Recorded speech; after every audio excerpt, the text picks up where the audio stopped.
Bonjour et bienvenue. Vous êtes-vous déjà réveillé en sursaut à 3 heures du matin, le cœur battant, avec un sentiment d'angoisse inexplicable? Ou peut-être que vous passez des nuits agitées, remplies de cauchemars, et vous vous réveillez plus fatigué que lorsque vous vous êtes couché, comme si une force invisible vous avait drainé toute votre énergie. Beaucoup de gens vivent cela et pensent que c'est normal. Ils l'attribuent au stress, à une mauvaise digestion. Mais si je vous disais que ce n'est pas une coïncidence, si je vous disais que ce qui se passe à 3 heures du matin n'est que la conséquence de ce qui a été déclenché à minuit pile. Minuit, ce n'est pas juste un chiffre sur une horloge. C'est une heure charnière dans le monde spirituel. Un moment où les voiles s'amincissent, où des portes s'ouvrent et où des activités intenses ont lieu dans l'invisible. Je ne parle pas de contes de fées ou de superstitions. Je parle d'une réalité spirituelle que j'ai étudiée, comprise et combattue. Je connais les stratégies de l'ennemi. Je sais ce que les sorciers et ceux qui opèrent dans les ténèbres font à cette heure précise, car je connais la source de leur pouvoir. Mais surtout, je connais la source du pouvoir qui les anéantit. Aujourd'hui, je ne vais pas seulement vous expliquer pourquoi vos nuits sont attaquées. Je vais vous donner les clés de la victoire. Je vais vous enseigner les paroles exactes, les décrets de feu que vous devez prononcer à minuit pile pour non seulement ériger une forteresse impénétrable autour de votre vie, mais aussi pour faire fuir, dans la terreur, toute entité maléfique envoyée contre vous. Ce que vous allez apprendre aujourd'hui va transformer radicalement vos nuits et par conséquent vos journées. Alors, si vous êtes prêt à passer de la position de cible à celle de forteresse, si vous êtes prêt à réclamer l'autorité qui vous a été donnée, je vous invite à faire une chose avant que nous commencions. Laissez un like sur cette vidéo, non pas pour moi, mais comme un acte prophétique, une déclaration que vous recevez cette parole avec foi. Et si votre cœur est vraiment prêt, écrivez dans les commentaires « Je prends autorité sur mes nuits ». C'est un premier pas. Maintenant, commençons. Partie 1, l'enjeu caché de minuit. Pour comprendre comment gagner une guerre, il faut d'abord comprendre le champ de bataille et la stratégie de l'ennemi. Pourquoi minuit est-il si important? Dans le monde spirituel, le temps n'est pas linéaire comme nous le percevons. Il y a des moments, des saisons et des heures qui ont une signification et une ouverture spirituelle plus grande que d'autres. Minuit est universellement reconnu dans l'occultisme comme l'heure des hautes œuvres. C'est un moment de transition, la fin d'un jour et le début d'un autre. C'est ce qu'on pourrait appeler un changement de garde dans le monde spirituel. À cette heure précise, des portails spirituels, qui sont comme des portes d'accès entre le monde invisible et notre monde, sont ouverts avec plus de facilité par ceux qui pratiquent la sorcellerie. C'est à ce moment que des sacrifices sont offerts, que des incantations sont prononcées et que des rituels sont accomplis dans le but d'influencer la vie des gens pendant leur sommeil. Pourquoi pendant le sommeil? Parce que c'est le moment où vous êtes le plus vulnérable.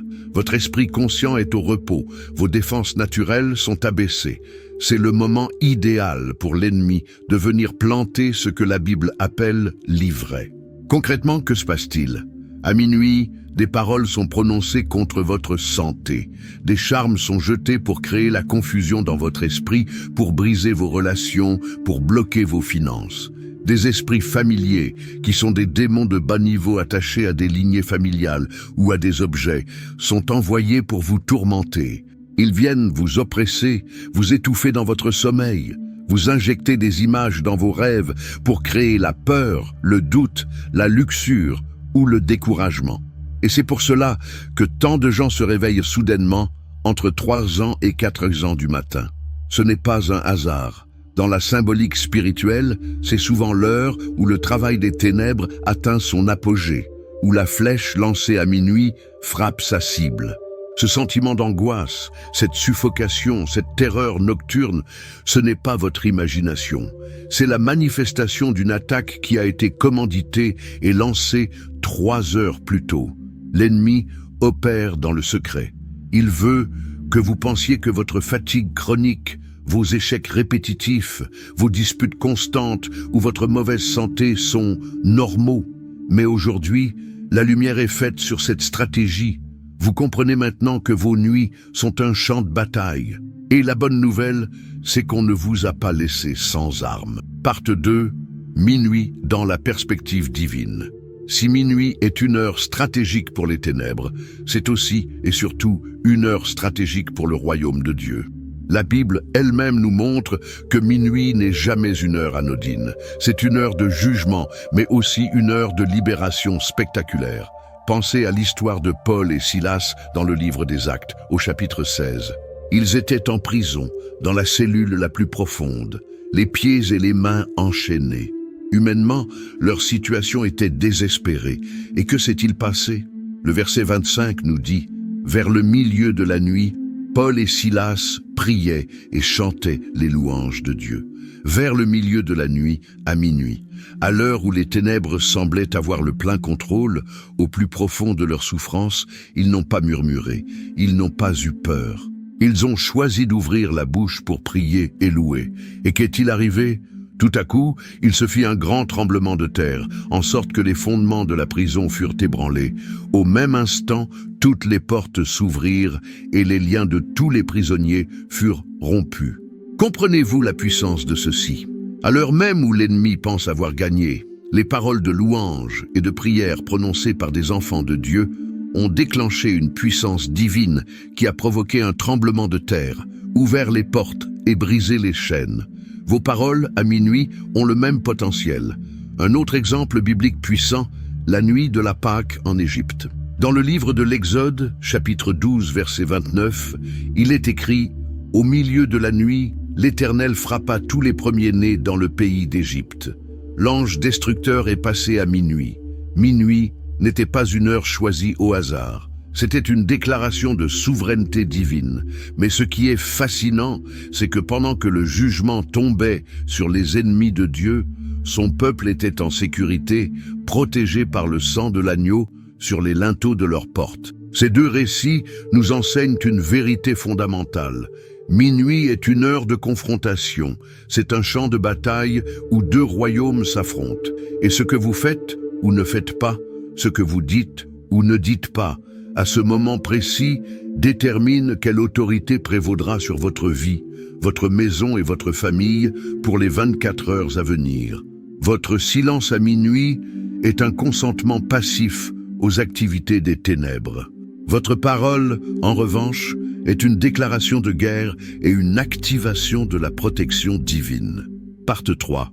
Le secret des ténèbres et la puissance de la lumière. Ayant compris que minuit est une heure décisive, nous devons maintenant comprendre le principe qui fait toute la différence, le pouvoir de la parole déclarée. Ce que je vais vous révéler est un secret que les forces des ténèbres craignent plus que tout. Pendant des années, j'ai étudié leur mécanisme. Une sorcière, un occultiste, n'a aucun pouvoir propre. Leur pouvoir réside dans leur capacité à utiliser des mots, des incantations, des formules, des malédictions, pour invoquer des entités spirituelles et leur donner le droit légal d'agir. Ils parlent, ils déclarent des choses dans l'invisible. Leurs paroles sont des contrats spirituels.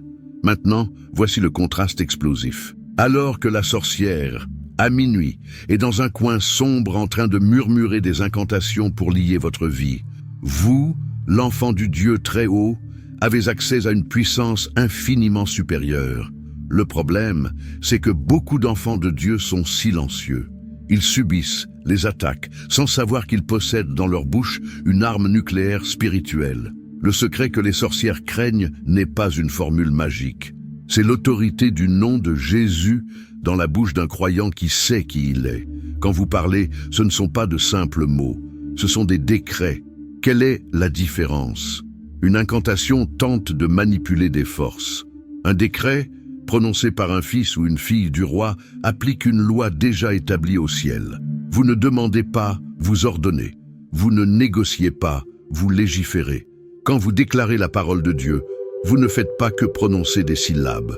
Vous libérez une énergie créatrice et destructrice, créatrice de paix, de protection et de bénédiction, destructrice de tout plan, de tout complot et de toute œuvre des ténèbres.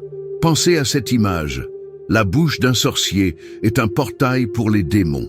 Mais votre bouche, en tant que croyant, a été conçu pour être une fournaise d'où sortent des paroles de feu. Le prophète Jérémie a dit « Ma parole n'est-elle pas comme un feu, dit l'Éternel, et comme un marteau qui brise le roc ?» Jérémie 23, 29. Vos paroles, chargées de foi et de l'autorité du nom de Jésus, sont littéralement des projectiles de feu dans le camp de l'ennemi. Elles ne font pas que le déranger. Elles l'incinèrent, elles annulent ses contrats, brisent ses autels et retournent ses plans contre lui. C'est pourquoi il fait tout pour vous maintenir dans l'ignorance ou dans la peur, pour que votre bouche reste fermée. Mais cette ignorance prend fin aujourd'hui. Partie 4. L'arsenal divin. Les paroles de feu à prononcer. Nous arrivons maintenant au cœur de cet enseignement. La partie pratique, ce ne sont pas des paroles à répéter mécaniquement comme un perroquet.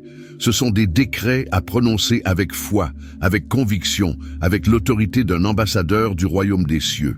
Je vais vous donner une structure en 3 étapes, 3 décrets puissants à prononcer chaque soir, à minuit.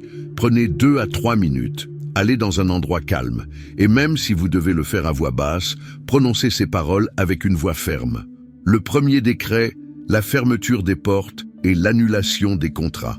La première chose à faire est de reprendre le contrôle de votre territoire spirituel. L'ennemi n'a pu agir que parce qu'une porte a été ouverte, que ce soit par vous, par vos ancêtres ou par une attaque directe. Vous allez maintenant fermer ces portes. La parole à prononcer est la suivante. Au nom puissant de Jésus-Christ, je me tiens dans mon autorité d'enfant de Dieu. Ce soir, à cette heure de minuit, je ferme, je scelle et je rends inaccessible toute porte spirituelle qui a été ouverte contre moi, contre ma famille et contre ma maison. Je ferme la porte à la maladie, à la pauvreté, à la confusion, à la peur et à toute forme d'oppression. Tout contrat spirituel, toute alliance consciente ou inconsciente, toute parole de malédiction prononcée contre ma vie dans ce lieu ou ailleurs est maintenant annulée, effacée et rendue sans effet par le sang de Jésus. En prononçant ces mots, visualisez des portes en fer qui se ferment et se verrouillent devant vous. Comprenez ce que vous faites. Vous retirez à l'ennemi tout droit légal d'opérer dans votre vie. Vous êtes comme le propriétaire d'une maison qui change les serrures et expulse les squatteurs. C'est un acte juridique dans le monde spirituel. Le deuxième décret, l'érection de la barrière de protection divine. Maintenant que les portes sont fermées, vous devez ériger un périmètre de sécurité infranchissable. Vous allez invoquer la protection active de Dieu. La déclaration est la suivante. J'invoque maintenant le mur de feu du Saint-Esprit autour de moi, de mon conjoint, de mes enfants et de toute ma maison. Je demande à l'Éternel des armées de dépêcher ses anges guerriers pour monter la garde à chaque entrée. Que l'épée de feu de l'Esprit encercle ma demeure. Je déclare que ma maison est un territoire saint, une forteresse du Très-Haut. Aucun démon, aucun esprit impur, aucune flèche enflammée de l'ennemi ne peut pénétrer cette barrière de feu. Mon sommeil, mes rêves et mes pensées sont placés sous la garde du Saint-Esprit. Lorsque vous dites cela, ne vous contentez pas de réciter. Par la foi, voyez ce mur de feu. Voyez les anges, puissants et impressionnants, postés autour de votre maison. Sentez la sécurité et la paix que cette protection procure. Vous ne demandez pas timidement, vous activez une promesse. Le psaume 34, 7 dit « L'ange de l'Éternel campe autour de ceux qui le craignent, et il les arrache au danger. » Vous ne faites que rappeler à l'ennemi cette réalité. Le troisième décret, le contre-attaque de la justice divine. C'est ici que la situation se renverse complètement. C'est ce décret qui fait crier et fuir les sorciers. Vous n'allez pas attaquer par vengeance, mais vous allez activer un principe spirituel de justice. Le retour à l'envoyeur. C'est la loi du boomerang spirituel. La déclaration est la suivante. Enfin, en vertu de la justice divine et selon la loi du retour, je décrète que tout sortilège, toute flèche, toute incantation, tout rituel et toute parole maléfique envoyée contre moi ou ma famille cette nuit est maintenant interceptée par le feu de Dieu. Et je vous ordonne à vous, flèches et sortilèges, de retourner immédiatement à votre point d'origine. Non pas par ma force, mais par la justice du Dieu qui a dit « On ne maudit pas ce que j'ai béni ». Que l'expéditeur comprenne ce soir la folie de s'attaquer à un enfant du roi. Toute arme forgée contre moi sera sans effet, et toute langue qui s'élèvera en justice contre moi, je la condamnerai. Ce troisième décret est la raison pour laquelle les sorcières crient et courent. Imaginez leur choc et leur terreur lorsque la puissance qu'ils ont mis des heures à invoquer et à diriger contre vous fait demi-tour et revient les frapper. Leur propre énergie maléfique se retourne contre eux.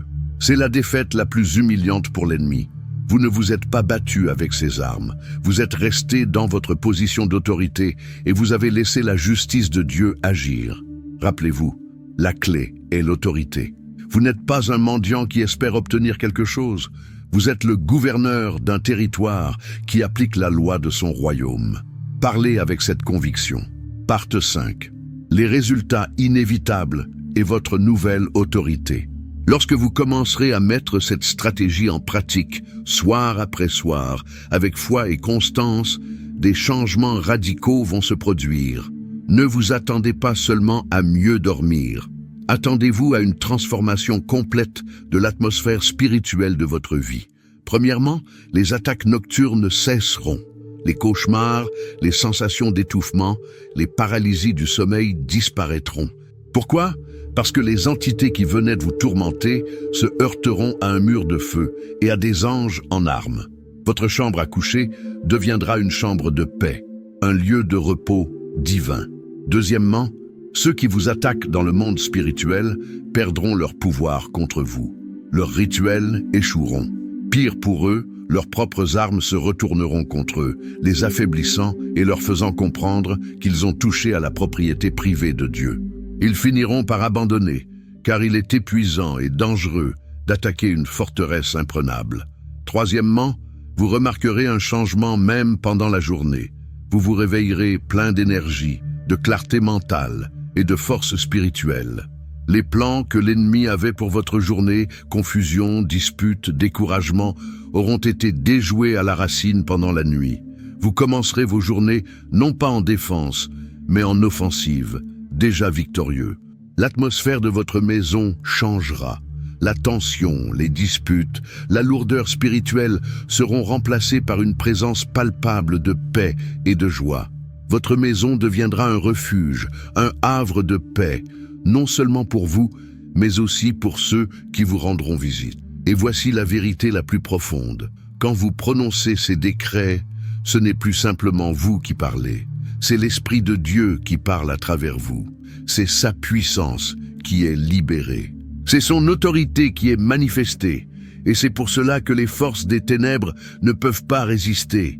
Elles ne sont pas face à votre force limitée, mais face à la puissance illimitée du Dieu Tout-Puissant qui réside en vous. C'est pourquoi elles crient et s'enfuient. Parte 6. Votre mission commence ce soir. Nous arrivons à la fin de cet enseignement, mais ce n'est que le début de votre nouvelle vie de victoire nocturne. La connaissance seule ne suffit pas. C'est l'application de cette connaissance qui libère la puissance. Alors, mon appel pour vous aujourd'hui est simple et direct. Ce soir, à minuit, ne vous endormez pas sans armer votre bouche. Ne laissez pas l'ennemi trouver votre territoire non protégé une nuit de plus. Prenez ces 3 décrets, faites-en votre routine spirituelle, faites-le avec foi, sachant que le ciel entier vous soutient. Et pour sceller cet enseignement puissant dans votre esprit et dans votre cœur, je veux que vous fassiez un acte prophétique maintenant. Allez dans la section des commentaires et déclarez avec toute l'autorité que vous avez reçu aujourd'hui cette phrase. « Mes nuits appartiennent à Dieu et ma maison est une forteresse. » Ne l'écrivez pas simplement, ressentez-le, déclarez-le. Faites de cet espace de commentaires un mur de déclaration, un mémorial de votre décision de ne plus jamais être une victime. Lisez les déclarations des autres. Sachez que vous faites partie d'une armée qui se lève. Encouragez-vous les uns les autres. Vous n'êtes pas seuls dans ce combat. Si cet enseignement a été une révélation pour vous, abonnez-vous pour ne manquer aucune des stratégies spirituelles que nous partageons ici pour vous équiper. Et enfin, pensez à au moins une personne dans votre vie qui lutte avec ses nuits, qui est fatiguée, qui est attaquée. Partagez-lui cette vidéo. Ce n'est pas juste partager une vidéo, c'est lui donner une arme qui peut changer sa vie. Maintenant, allez Allez avec la paix de Dieu qui surpasse toute intelligence. Allez avec une confiance renouvelée. Ce soir, quand minuit sonnera, ne ressentez pas de la peur. Ressentez de l'anticipation. C'est votre heure. L'heure de prendre votre garde, de déclarer votre autorité et de regarder l'ennemi fuir. Vous n'êtes plus une cible. Vous êtes une forteresse. Soyez bénis et marchez dans la victoire.